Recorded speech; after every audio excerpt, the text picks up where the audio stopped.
Assalamualaikum, hai guys. Kepada korang yang baru masuk ke channel ni, selamat datang aku ucapkan. Dan kepada korang yang dah subscribe tu, thank you so much. Ok guys, untuk video pada kali ni aku nak berkongsi satu kisah benar yang berkaitan tentang asal usul anak patung yang sinonim dengan gelaran nama Hello Kitty. Bila sebut je Hello Kitty ni, mesti ramai dalam kalangan daripada korang yang sedang menonton video ni tahu bahawasanya Hello Kitty ni merupakan anak patung yang sangat comel dan digemari oleh kanak-kanak bahkan juga orang dewasa. Ada yang terlalu obses dengan Hello Kitty ni sehinggakan sanggup mendekorasi rumah ataupun ruang bilik tidur diorang dengan menggunakan tema Hello Kitty ni. Boleh dikatakan Hello Kitty ni mempunyai aura dia yang tersendiri. So tak peliklah kenapa ramai yang sukakan anak patung ni. Jom aku ceritakan tentang kejadian misteri di sebalik patung kesukaan orang ramai ni. Watak kartun yang korang anggap comel ni sebenarnya mempunyai kisah seramnya yang tersendiri. Macam yang kita semua tahulah, kartun Hello Kitty ni sebenarnya berasal daripada negara Jepun. Disebabkan kartun ni sangat cute, so ramailah yang sukakan perwatakan Hello Kitty ni. Tak kiralah kanak-kanak ataupun orang dewasa, mesti ada penggemarnya yang tersendiri. Di sebalik karakter kartun yang sangat comel ni, ada kisah seram yang ramai orang tak tahu sebenarnya. Dan kisah yang aku nak kongsikan ni sebenarnya sangatlah bertentangan dengan apa yang korang biasa tengok watak Hello Kitty dekat TV tu semua.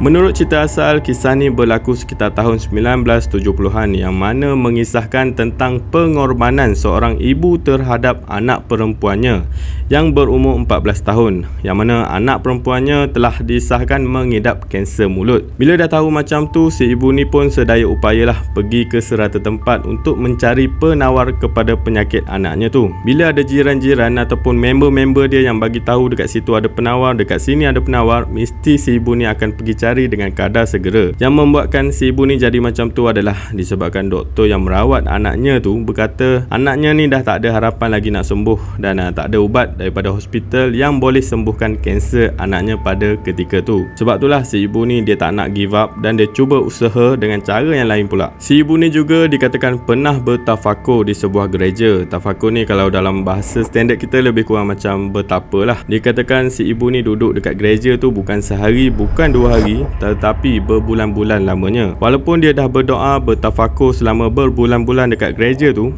tapi usaha si ibu ni tetap tak menemui jalan penyelesaian. Anak dia still lagi tak sembuh-sembuh. So bila dah buat macam-macam tapi still tak sembuh juga, si ibu ni mulalah rasa give up, penat dan rasa nak putus asa sebab dah tak tahu apa lagi yang dia perlu buat. Sebab dah bermacam-macam cara dia buat, semuanya tak membuahkan hasil. Ibu mana yang tak sayangkan anak? Tak mungkin dia nak biarkan anak dia menderita sampai mati tanpa dia berusaha mencari penawar. So disebabkan terlalu sayangkan anaknya, dikatakan si ibu ni telah membuat perjanjian dengan syaitan.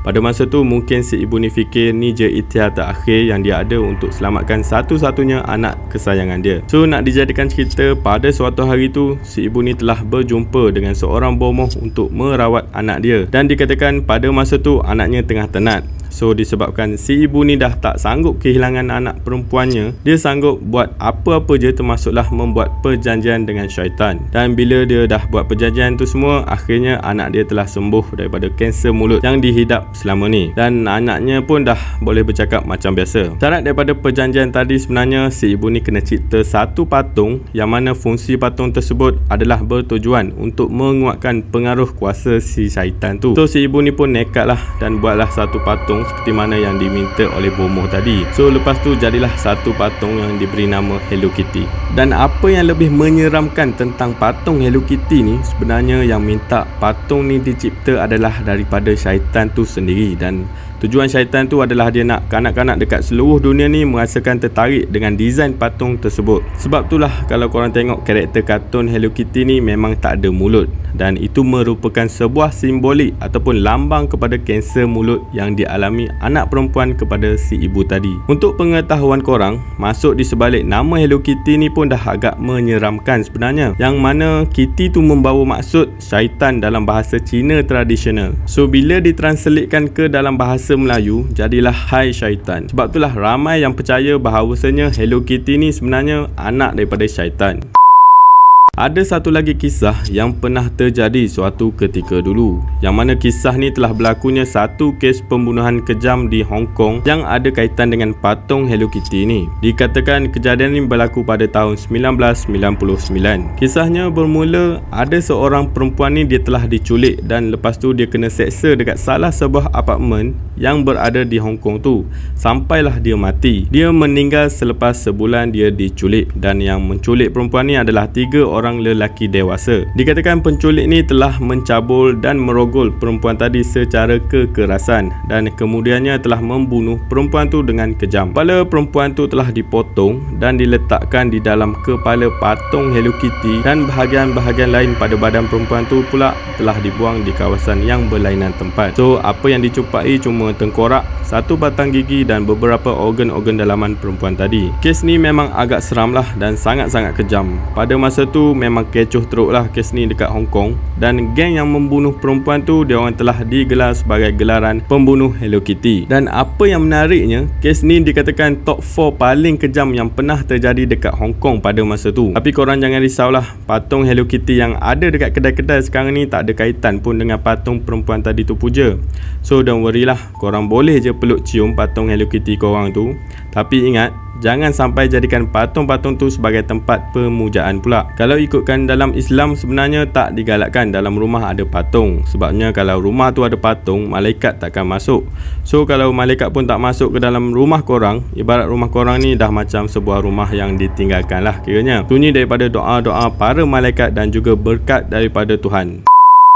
Okeylah, aku rasa sampai dekat sini dulu untuk video pada kali ni. Terima kasih kepada korang kerana sudi support channel ni, dan juga terima kasih banyak-banyak sebab korang sudi tengok video ni dari awal sampai habis. Dan kepada korang yang belum lagi subscribe tu, korang boleh tekan button subscribe sekaligus tekan butang loceng supaya korang tak terlepas untuk dapatkan notification video-video terbaru daripada channel ni.